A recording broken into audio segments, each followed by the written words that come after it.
शिक्षक साथियों, आपका एक बार फिर से स्वागत है टोटल नॉलेज एजुकेशन चैनल पर। इस वीडियो में हम मुख्य रूप से बात करेंगे हमारे शिक्षक ऐप पर अवकाश आवेदन किस प्रकार से करेंगे, और जब अवकाश आवेदन आप कर देते हैं तो आपके शाला प्रभारी उस अवकाश आवेदन को अप्रूव कैसे करेंगे। यदि आपने ओडी ली है तो उसे अप्रूव कैसे करेंगे, और प्रशिक्षण आपने दर्ज किया है तो शाला प्रभारी उसे अप्रूव कैसे करेंगे। इन दो बिंदुओं पर यहाँ पर हम चर्चा करेंगे। तो आप ओपन करें हमारे शिक्षक ऐप। जैसे ही ओपन करेंगे तो इस प्रकार से मैसेज शो होगा, विद्यालय कार्यालय के कार्य समय के अनुसार शिफ्ट संबंधी सुविधा उपलब्ध है, कृपया वास्तविक कार्य समय के अनुसार ही शिफ्ट का चयन करें। ओके पर क्लिक कर दें, यह मैसेज हट जाता है। दूसरा मैसेज यहाँ पर शो होता है, इस ओके पर क्लिक कर दें, यह मैसेज भी हट जाता है। अब यहाँ आपको सर्वप्रथम हमारे शिक्षक ऐप को लॉगिन कर लेना है। तो अपनी व्यक्तिगत यूनिक आईडी लिखें और जो आपका पासवर्ड है हमारे शिक्षक ऐप पर जो आप यूज कर रहे हैं उसे लिखें और लॉगिन पर क्लिक कर दें। लॉगिन पर आप क्लिक करते हैं तो यह पेज ओपन होता है। अब यहाँ हम देखेंगे आपको अवकाश आवेदन करना है तो कहाँ पर वह ऑप्शन शो होगा। तो यहाँ हम नीचे देखें, नीचे आप देख रहे हैं विभिन्न ऑप्शंस। इन ऑप्शंस में छुट्टी आवेदन पर आपको क्लिक करना होगा। छुट्टी आवेदन आप क्लिक करें। अब यहाँ यह जो आप देख रहे हैं पेज शासकीय सेवक द्वारा अवकाश आवेदन, यहाँ से आप अवकाश आवेदन करेंगे। आपका नाम, धारित पद, अनुभाग कार्यालय और विभाग, मूल वेतन यहाँ पर प्रदर्शित हो रहा है। अवकाश का विवरण, किस प्रकार का आप अवकाश लेना चाहते हैं। अवकाश का प्रकार चुनें। तो ज़्यादातर हमें आकस्मिक अवकाश की आवश्यकता होती है, तो यहाँ हम देखेंगे आकस्मिक अवकाश किस प्रकार से आप यहाँ पर दर्ज करेंगे। तो हम यहाँ सेलेक्ट करते हैं कैजुअल लीव या आकस्मिक अवकाश। कब से कब तक का आप आकस्मिक अवकाश लेना चाहते हैं, तो यहाँ दिनांक सेलेक्ट करना है आपको। जैसे आप एक दिन का आकस्मिक अवकाश लेना चाहते हैं तो यहाँ दोनों जगह एक ही दिनांक आप सिलेक्ट कर दें। और यदि आप 2 दिन का अवकाश लेना चाहते हैं तो अगली दिनांक सेलेक्ट करें। 3 दिन का अवकाश लेना चाहते हैं तो अगली दिनांक सेलेक्ट करें। तो यहाँ पर हम एक ही दिन का अवकाश लेना चाहते हैं तो हम दोनों जगह एक ही दिनांक सेलेक्ट करते हैं। कुल टोटल डेज यहाँ पर प्रदर्शित हो रहे हैं। अवकाश के पहले बाद में प्रीफिक्स या सफिक्स जोड़े जाने के लिए प्रस्तावित सार्वजनिक अवकाश यदि कोई है तो यहाँ पर हाँ सेलेक्ट करेंगे, अन्यथा नो सेलेक्ट रहने दें। अवकाश का कारण, किस कारण से आप आकस्मिक अवकाश ले रहे हैं तो अवकाश का कारण आप यहाँ पर लिखेंगे। तो अवकाश का कारण आप लिखें। अवकाश का कारण जो आप ऑफलाइन आवेदन देते थे उसमें जो अवकाश का कारण आप लिखते हैं वह अवकाश का कारण आपको यहाँ पर लिख देना है। और नीचे आप देख रहे हैं अवकाश अवधि के दौरान पता एवं मोबाइल नंबर। अवकाश अवधि में आप कहाँ रहेंगे वह पता लिखना है और आपका मोबाइल नंबर यहाँ पर दर्ज कर देना है। तो इस प्रकार से आप अवकाश का कारण लिख दें और अवकाश अवधि के दौरान पता एवं मोबाइल नंबर लिख दें। नीचे हम देखें अवकाश सारांश दिया गया है, कैजुअल लीव अवधि दी गई है 1 दिन। अब यह PDF आप जनरेट करना चाहते हैं, जो आपने अवकाश यहाँ पर लिया है उस अवकाश की PDF जनरेट करना चाहते हैं तो यहाँ जनरेट PDF ओके पर आप क्लिक करें। तो यहाँ पर अवकाश की PDF आप देख रहे हैं प्रदर्शित होती है। यहाँ अवकाश का प्रकार है, नीचे शासकीय सेवक के हस्ताक्षर हैं। क्योंकि यह यहाँ पर अपलोड करना आवश्यक नहीं है, आप डाउनलोड करना चाहते हैं तो इसे कर सकते हैं। तो हमने इसे डाउनलोड कर लिया। क्लोज पर आप क्लिक कर दें। नीचे कुछ निर्देश दिए गए हैं, इन निर्देश को भी आप अवश्य देखें। सुनिश्चित करें कि संकुल स्तर पर आपकी सर्विस बुक में लीव बैलेंस को समय समय पर अपडेट किया जाए। ऑप्शनल एंड कैजुअल लीव को छोड़कर लीव एप्लीकेशन अपलोड करना अनिवार्य है। तो जो यहाँ पर हमने PDF डाउनलोड की है लीव एप्लीकेशन, ऑप्शनल और कैजुअल लीव को छोड़कर अन्य अवकाश यदि आप लेते हैं तो इसे अपलोड करना आवश्यक है। ऑप्शनल और कैजुअल लीव में इसे अपलोड करना आवश्यक नहीं है। डाउनलोड किए गए लीव एप्लीकेशन को हस्ताक्षर सहित अपलोड करें। और मैटरनिटी मेडिकल लीव के लिए मेडिकल सर्टिफिकेट अनिवार्य है। पैटर्निटी लीव के लिए बर्थ सर्टिफिकेट अनिवार्य है। चाइल्ड केयर लीव के लिए ऑफिशियल रिकॉर्ड के अनुसार संतान की उम्र 18 साल से कम होनी चाहिए। यदि आपने अपनी सर्विस बुक में बच्चों के विवरण को अपडेट नहीं किया है तो कृपया तुरंत अपडेट करें। अब यहाँ हस्ताक्षरित अवकाश आवेदन पत्र ऑप्शनल है। यदि आप यहाँ हस्ताक्षरित अवकाश आवेदन पत्र अपलोड करना चाहते हैं तो कर सकते हैं, नहीं करना चाहते तो ना करें। सहायक दस्तावेज, मेडिकल और बर्थ सर्टिफिकेट यहाँ पर ऑप्शनल है। चूँकि आप कैजुअल लीव ले रहे हैं, आकस्मिक अवकाश ले रहे हैं तो यह आवश्यक नहीं है। आप यहाँ सीधा सेव एंड अप्लाई पर क्लिक कर दें तो आपका अवकाश आवेदन यहाँ पर दर्ज हो जाता है। तो हम क्लिक करते हैं सेव एंड अप्लाई। तो आप देख रहे हैं यहाँ पर आवेदन सफल, आपका अवकाश आवेदन सफलतापूर्वक जमा हो गया है। अवकाश आवेदन स्वीकृति हेतु सक्षम अधिकारी को फॉरवर्ड किया जा रहा है। स्वीकृति के उपरांत ही अवकाश पर जाएं। तो अवकाश आपके शाला प्रभारी को भेज दिया जाएगा। जब वह ऐसे स्वीकृत करेंगे तब आप अवकाश पर जा सकते हैं। हम देखेंगे शाला प्रभारी किस प्रकार से किसी प्रकार के अवकाश को स्वीकृत करेंगे, उस प्रोसेस को भी हम देखते हैं। जिस प्रकार से हमने कैजुअल लीव के लिए आवेदन किया है उसी प्रकार से आप अन्य अवकाश के लिए भी आवेदन कर सकते हैं। जिस अवकाश में डॉक्यूमेंट्स की आवश्यकता है वह अपलोड करें, और जिस अवकाश में डॉक्यूमेंट्स की आवश्यकता नहीं, जैसे कैजुअल लीव में किसी प्रकार के डॉक्यूमेंट्स की आवश्यकता नहीं है तो उन्हें आप अपलोड नहीं करें। मेडिकल लीव लेते हैं या चाइल्ड केयर लीव लेते हैं तो वहाँ पर आपको डॉक्यूमेंट सबमिट करना अनिवार्य है। ओके, व्यू हिस्ट्री पर आप क्लिक करेंगे तो यहाँ देखेंगे जो आपने अवकाश लिए हैं वह यहाँ पर प्रदर्शित होते हैं। क्योंकि अवकाश जनवरी माह से ही शुरू किए गए हैं तो यहाँ पर आप देख रहे हैं एक ही अवकाश प्रदर्शित हो रहा है। अब इस अवकाश को यदि आप डिलीट करना चाहते हैं, जो अवकाश आपने लिया है, यदि आप इस अवकाश पर नहीं जाते, आपका अवकाश पर जाना कैंसिल हो जाता है तो इसे आप डिलीट भी कर सकते हैं। यदि यह एक बार स्वीकृत हो जाता है तो फिर आप इसे डिलीट नहीं कर सकते। तो स्वीकृत होने से पहले आप इस अवकाश को डिलीट कर सकते हैं, जो नीचे डिलीट का ऑप्शन है, या एडिट करना चाहते हैं इस अवकाश को तो एडिट भी कर सकते हैं। अर्थात जो अवकाश आवेदन आपने यहाँ पर किया है उसमें आप अवधि बढ़ाना चाहते हैं, घटाना चाहते हैं तो एडिट पर क्लिक करके आप घटा बढ़ा सकते हैं। जैसे एडिट पर हम क्लिक करते हैं तो यहाँ आप देख रहे हैं यह डेट आप पुनः सेलेक्ट कर सकते हैं। तो इस प्रकार से आप इसमें संशोधन कर सकते हैं। दिनांक जो भी आप दर्ज करना चाहते हैं वह दर्ज कर सकते हैं। अपडेट लीव पर क्लिक कर दें तो यह लीव आपकी अपडेट हो जाती है और आप इसमें दिन भी कम भी कर सकते हैं और बढ़ा भी सकते हैं। तो यह नया यहाँ पर अपडेट दिया गया है। इसके पहले हम इस लीव को एक बार दर्ज करने के पश्चात इसमें संशोधन नहीं कर पाते थे, अब आप संशोधन कर सकते हैं। तो लीव आपकी यहाँ पर दर्ज हो चुकी है। अब हम देखते हैं आपके शाला प्रभारी किस प्रकार से इस लीव को अप्रूव करेंगे, उस प्रोसेस को भी हम देखते हैं।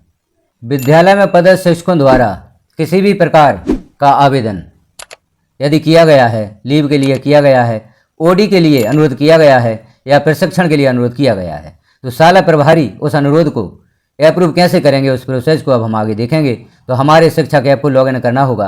जो आपके शाला प्रभारी हैं, जो OIS कहे जाते हैं, OIS के रूप में उन्हें मैप किया गया है, उनकी व्यक्तिगत यूनिक ID यहाँ पर लिखेंगे, उनका पासवर्ड लिखेंगे और लॉगिन पर क्लिक करेंगे। अर्थात हमारे शिक्षक ऐप को शाला प्रभारी यहाँ पर लॉगिन करेंगे। तो लॉगिन पर हम क्लिक करते हैं। जैसे ही आप लॉगिन करेंगे, अब यहाँ आप देख रहे हैं जो आपके शाला प्रभारी हैं उनका हमारे शिक्षक ऐप लॉगिन हो चुका है। अब नीचे आप देखें पूर्ण प्रोफाइल देखें, इसके नीचे अवकाश अनुरोध स्वीकृति अस्वीकृति, प्रशिक्षण अनुरोध स्वीकृति अस्वीकृति, OD अनुरोध स्वीकृति अस्वीकृति। अब शाला प्रभारी अवकाश को स्वीकृत करना चाहते हैं तो अवकाश अनुरोध स्वीकृति पर आप क्लिक करें। अब यहाँ पर कार्रवाई नोट देखें, आप यहाँ सभी प्रकार के अवकाश रिजेक्ट कर सकते हैं, लेकिन स्वीकृत केवल आकस्मिक और वैकल्पिक या OL अवकाश ही कर सकते हैं। अन्य अवकाश स्वीकृत करने के लिए शिक्षा पोर्टल 3.0 का उपयोग करना होगा। इससे स्पष्ट होता है कि शाला प्रभारी यहाँ पर कोई भी यहाँ पर रिक्वेस्ट की गई है अवकाश के लिए तो उसे रिजेक्ट हर प्रकार के अवकाश को कर सकते हैं, स्वीकृत केवल आकस्मिक और वैकल्पिक कर सकते हैं। अन्य अवकाश स्वीकृत करने के लिए शिक्षा पोर्टल 3.0 का उपयोग करना होगा। वहाँ पर ऑप्शन प्राप्त होगा अन्य अवकाश स्वीकृत करने का। अब नीचे आप देखें ऑल लीव्स यहाँ पर दी गई हैं, 2 पेंडिंग, 3 अप्रूव्ड और रिजेक्टेड 0। तो 5 अवकाश यहाँ पर किए गए हैं विद्यालय में पदस्थ शिक्षकों द्वारा, 5 शिक्षकों द्वारा। इनमें से 2 पेंडिंग हैं, 3 अप्रूव हो चुकी हैं। चूँकि पूर्व में यह अवकाश ऑटो अप्रूव हो रहे थे तो 3 अप्रूव हो चुके हैं। अब यहाँ देखें जो अभी हमने आकस्मिक अवकाश यहाँ पर दर्ज किया था, अवकाश के लिए आवेदन किया था, वह प्रदर्शित हो रहा है। जो आप देख रहे हैं प्रारंभ में यह पेंडिंग है। इसे आप स्वीकृत करना चाहते हैं, अप्रूव करना चाहते हैं या रिजेक्ट करना चाहते हैं तो नीचे ऑप्शन है, रिजेक्ट का भी है, अप्रूव का भी है। तो अप्रूव करना चाहते हैं तो अप्रूव पर क्लिक कर दें और रिजेक्ट करना चाहते हैं तो रिजेक्ट पर क्लिक कर दें। क्योंकि इस अवकाश को शाला प्रभारी अप्रूव करना चाहते हैं तो अप्रूव पर क्लिक करें। Are you sure you want to स्वीकृत या approve this casual leave request, yes confirm पर आप क्लिक कर दें। जैसे ही कन्फर्म पर क्लिक करते हैं लीव एप्लीकेशन सफलतापूर्वक स्वीकृत या अप्रूव्ड हो गया है। इस प्रकार से अवकाश आवेदन आप अप्रूव करेंगे। अब यहाँ पर एक और अवकाश दिया गया है, इसे भी अप्रूव करना चाहते हैं तो जो यहाँ पर नीचे आप देख रहे हैं option self approval not allowed, अर्थात विद्यालय प्रभारी अपना स्वयं का अवकाश यहाँ पर अप्रूव नहीं कर सकते, क्योंकि यह शाला प्रभारी का अवकाश है, यहाँ पर स्वयं अप्रूव नहीं कर सकते। अब नीचे जो अवकाश दिए गए हैं पूर्व में अप्रूव्ड किए जा चुके हैं। तो नीचे जो अवकाश हैं वह अप्रूव्ड हैं, क्या है ऑटो अप्रूव किए गए थे, वह भी जानकारी हमने देखी। तो यहाँ पर आप देख रहे हैं एक अवकाश पेंडिंग है और 4 अवकाश अप्रूव हो चुके हैं। जो एक अवकाश पेंडिंग है वह शाला प्रभारी का स्वयं का है। अब शाला प्रभारी का अवकाश कैसे स्वीकृत होगा उस जानकारी को हम अगले वीडियो में देखेंगे। यहाँ तक हमने यह जानकारी देखी विद्यालय प्रभारी किस प्रकार से विद्यालय पदस्थ शिक्षकों द्वारा अवकाश आवेदन जो किए गए हैं उन्हें अप्रूव करेंगे। अब हम देखते हैं जैसे ओडी के लिए रिक्वेस्ट की जाती है तो शाला प्रभारी किस प्रकार से ऑनलाइन ड्यूटी को अप्रूव करेंगे। तो हम बैक चलते हैं और यहाँ देखते हैं अब ओडी अनुरोध स्वीकृति अस्वीकृति, इस पर आप क्लिक करें। अब यहाँ पर भी आप देख रहे हैं जो ओडी हैं वह पेंडिंग है, इन्हें भी आपको अप्रूव या रिजेक्ट करना है।